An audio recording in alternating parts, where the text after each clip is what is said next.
Okay guys, we've got a good video for you today. This video is going to be packed full of information about Total War Warhammer 2. Why? Because we were invited down to the Creative Assembly last week and we got loads of information. They gave us a presentation, we spoke to the devs, we got to play one of the battles multiple times, which was awesome. And we did an interview with one of the developers, a proper sit-down interview. That's coming up later in the video. So no joke, we've got loads of information about the MegaCampaign, the stitching two campaigns together from the old game and the new game. We know exactly how that's going to work. We've got details on multiplayer, some new multiplayer modes that they haven't announced yet, which is awesome, and also just how the whole thing compares to the first one. So here it is, guys, a wall of semi-exclusive information about Total War Warhammer 2. Total War Warhammer 2 is the latest strategy game from the Creative Assembly, due out on PC sometime this year. Total War is, of course, one of the biggest strategy games around, and the Warhammer series is the first time Total War has left its historical setting. For those with no idea what Total War is, the game has two tiers: a grand turn-based strategy where you make big decisions, build up cities and carry out diplomacy, as well as a real-time tactics level where you dish out orders to your units on the battlefield. It's magic. Warhammer 2 is the next one on the horizon. It was announced at EGX Rezzed back in March, and what we know so far is that it takes place in a new setting, Warhammer's New World. It's kind of like the Americas if you take the old world from the first game to be kind of like Europe. The New World is made up of 4 continents: Ulthuan, Nagaroth, the Southlands, and Lustria. It's occupied by 4 playable races: the High Elves, the Dark Elves, and the Lizard Men, as well as a 4th unannounced faction. The game will centre around those 4 races' battle to control the Great Vortex in Ulthuan. It's going to be a much more narrative-driven game this time around, with that battle for the Vortex central to the main campaign. So we actually got hands-on with the game. We played one of the battles, which is awesome. We played as the Lizard Men. We were able to play it multiple times, get a feel of the faction and the battles itself. We can't actually talk in great detail and show you any of the footage, and we'll show you that in a couple of weeks' time when the embargo is lifted. So look out for that on this channel and subscribe if you want to check that out. What we can talk about now is that they gave us a bunch of details about the game. So first off, the MegaCampaign we know is literally bolted on together. So it's going to be one cohesive map. There's not going to be any like teleporting or anything like that. It's going to be one whole map. There's going to be no naval battles, so they're going to be auto-resolved battles at sea. Multiplayer-wise, there's going to be free-for-all battles are coming back. So 4 versus 4, chaotic, like 4 players, you know, just making dynamic like allegiances on the battlefield, every man for himself type stuff. And we also know there's a big focus on the story this time around, and it's going to center around this vortex, which one of the factions has got control of. The High Elves built this thing, they're in control of it. So there's going to be some asymmetry in the campaign. So some of the campaigns, some of the races you choose will be wanting to attack that vortex and get it and capture it and do something with it. One of the races, the High Elves, will be in control of it, so they will have to defend it. So you're going to have to achieve something completely different based on who you play as, which is pretty interesting. But that is enough yammering from us. We've got one of the actual developers. We did an interview with one of the developers, the lead campaign designer, Jim Whitson. I'm Jim Whitson, the campaign design lead. Who's a lovely bloke. So the first question we had for our new mate Jim was this: what's the first thing people are going to notice when they fire up the Total War campaign? The kind of core of Warhammer 2 is probably the thing you're going to notice first. So the game revolves quite literally around a thing called the Great Vortex. This is something from the lore set up several millennia ago in response to an invasion by Chaos Demons, who were in a war against the High Elves and the Lizard Men. And the High Elves realised they were losing the war and came up with a plan to siphon the energy that was feeding the Chaos Demons out of the world via this great vortex that they created. The Lizard Men in secret did something to shore up that great vortex. The High Elves didn't know anything about that. And there's been various incidents of people like Malekith, the Dark Elf Witch King, who tried to destroy the vortex in the past. And in our game, each of the 4 races wants to do something to that great vortex, and each of them have got their own reason for wanting to do that. So 2 of them are trying to destabilize it, 2 of them are trying to shore it up. But even though there's 2 pairs there, even within those pairs, the races have their own motivation for wanting to do that. We were very determined with that not to go a linear route and force players to kind of engage with that. Our strategy was to encourage them, make them actually want themselves to engage with that. So there's a whole narrative supported by movies and everything.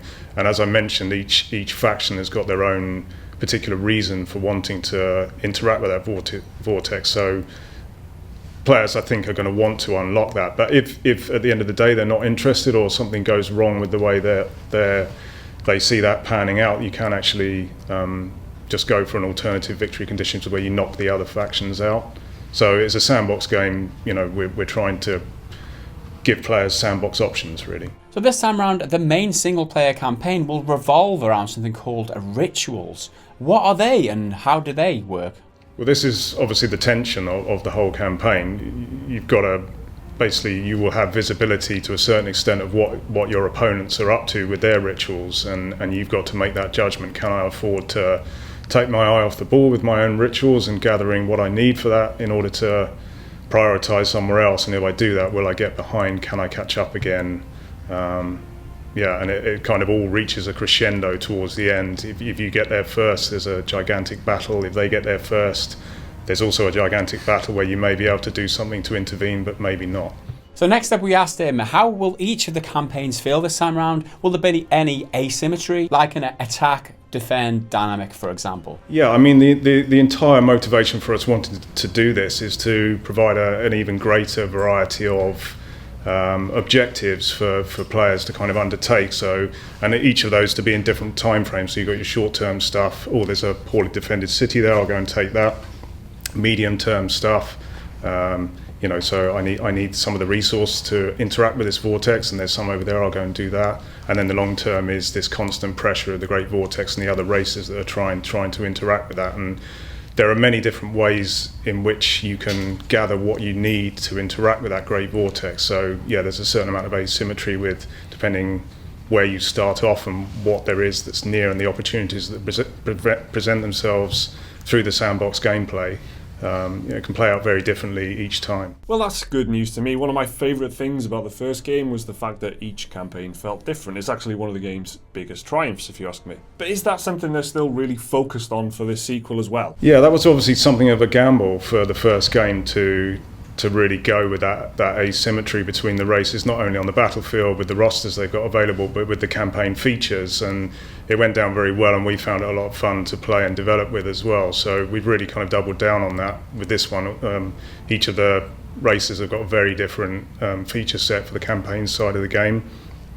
Plus, for this particular outing, the legendary lords within those races, each of them actually now commands their own faction, which might start in a totally different part of the world from their partner, and they might have different mechanics that make the thing play out differently. So that variety is something we've really gone big on this time. So one of the things in the original game is that you could only capture certain territories depending on who you were playing as. So the dwarves could only capture greenskins and so on. So how will that work this time around? Yeah, I mean, that was something that we did for the first game, which we've never done in Total War before. You couldn't take every single settlement.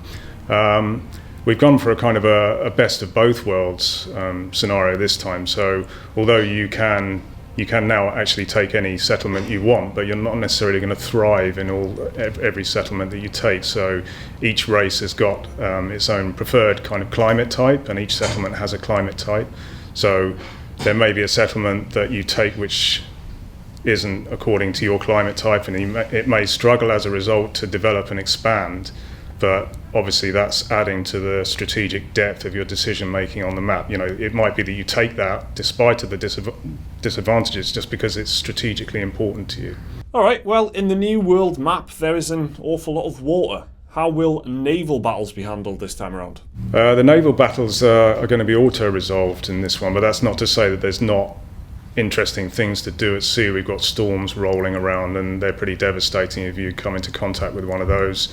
You can't just go from A to B on the sea. There's a lot of sea there, but you can't go from A to B because there's reefs in the way that will mess up your fleets. There's interesting things to do with encounters at sea, investigating sort of sunken wrecks and so on, and all kind of interesting things that you can unlock by doing that. So, and also just the strategic gameplay of intercontinental invasion this time is a much more significant part of the game, and the AI guys have really been kind of focusing on getting that to a really highly polished degree. So the MegaCampaign sounds awesome, right? You've got two maps from two different games and they're bolting them together. How the hell is that going to work, though? So this is the Grand Campaign, which we'll be releasing shortly after the release of Warhammer 2 as a free LC for owners of Warhammer 1 and 2. And it will actually stitch the land masses of the Warhammer 1 Old World map to the map for Warhammer 2. So you'll have one cohesive, gigantic theatre in which all of these races from both of those products, all of the DLC and free LC that came in between. So it's a pretty fully featured, shall we say, map, that one. Yeah, so this is kind of the main thing that I'm concerned about, to be honest, with the Mega Campaign. If you've got all these factions, 2 whole games worth of factions in one campaign, if you're waiting there for 5 minutes between each turn, that could get really old really quick. How are they going to sort that out? We didn't want to cut too much content out of that to make it work.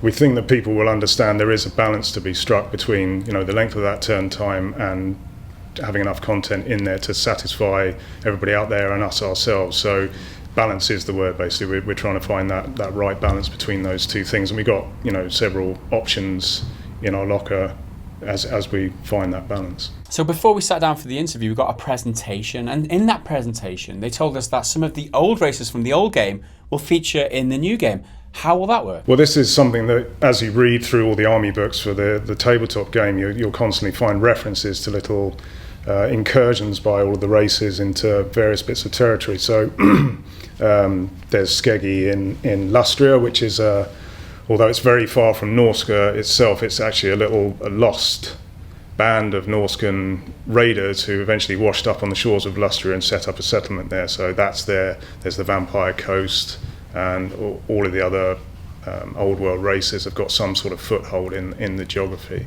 Yeah, okay, they're there, but how important are they actually to the overall main campaign, that quest for the Vortex? Do they actually matter? Yeah, they're kind of on the fringes, just clinging on. It's a very hostile environment. Obviously, this kind of jungle environment and the wastelands of Nagaroth. So it's a very hard place to actually get yourself established, particularly with the kind of powers of the factions that were already there. So they're just clinging on, and they're there to provide even richer palette. Also, in the presentation, we were told about something called the Rogue Armies. What are they? How do they work? What they are is a nuisance. So what they do is they kind of appear in your hinterland. You kind of get, I'm sure players will be familiar with that scenario in their game where they've taken a kind of a core of territory and they're spreading out ever further and further, and you kind of get comfortable in your hinterland where you think there's no threat here, I'm fine, I don't need to leave a garrison here.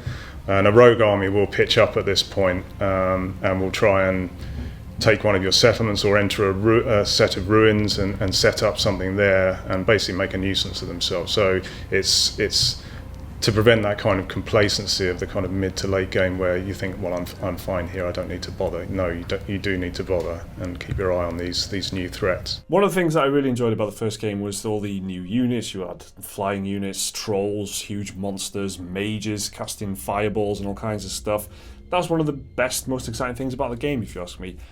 Are there any new units this time around? Are they adding any more of those types of new units? I'm not sure about the types. I mean, we've got developments of existing types. So with the dragons that we saw in the previous game, we've got a whole new range of dragons. Obviously, we've got the High Elves who, they've got a whole realm in their area that is to do with dragons and so on. So we've got several new dragon types there, and with that we've introduced a flame breath now, so that's an absolutely spectacular addition to the battle and will really wreck your enemy if you can get that in the right spot. And finally, the last thing we wanted to know was mod support. There was an awful lot of mods for the original. There's a good modding community. Is that something they want to carry over to the sequel as well? Yeah, exactly the same level as with the first game. We're very keen, with the kind of excitement that generates and everything. And to be quite frank, we look at the mods ourselves, and the ones that impress us, it's always good to try and incorporate ideas into what it is that we're doing, because it just makes the whole thing richer.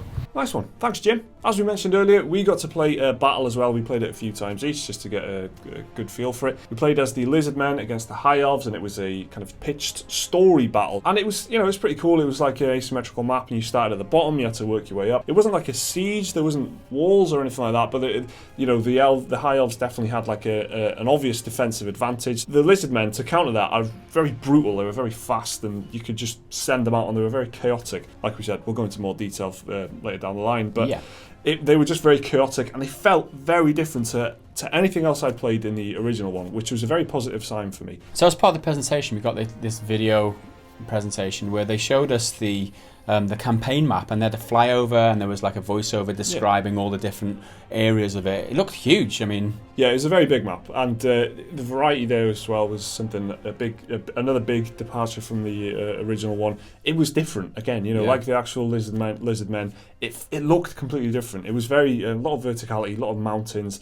It was kind of like a lagoon type thing, I suppose. So there's a lot of mountains in a circle and some water in the middle. It definitely does feel like a big departure in setting and in terms of how the factions are handled. So far they're two kind of positive signs for me. These are 3 games coming out in a short span of time, and they've clearly they're trying to do their best to make it look as different, feel as different, have different motivations for playing from the original. They've been very like specific with each of the races. They're not just like the same units but with a different coloured suit or something. They're not like different, like the infantry are all very different. Like the dwarves are completely different to how the greenskins played and that kind of thing. So what they're doing, they're fleshing out this whole huge universe, Warhammer world, that they've got a whole backstory, a whole lore for already, and they're trying to do each of these factions justice. And so to be able to do that, they had to split it up into 3 games. That's my interpretation of it anyway. In order to do everything justice, because Warhammer is a huge world, you know, in order to do the world justice,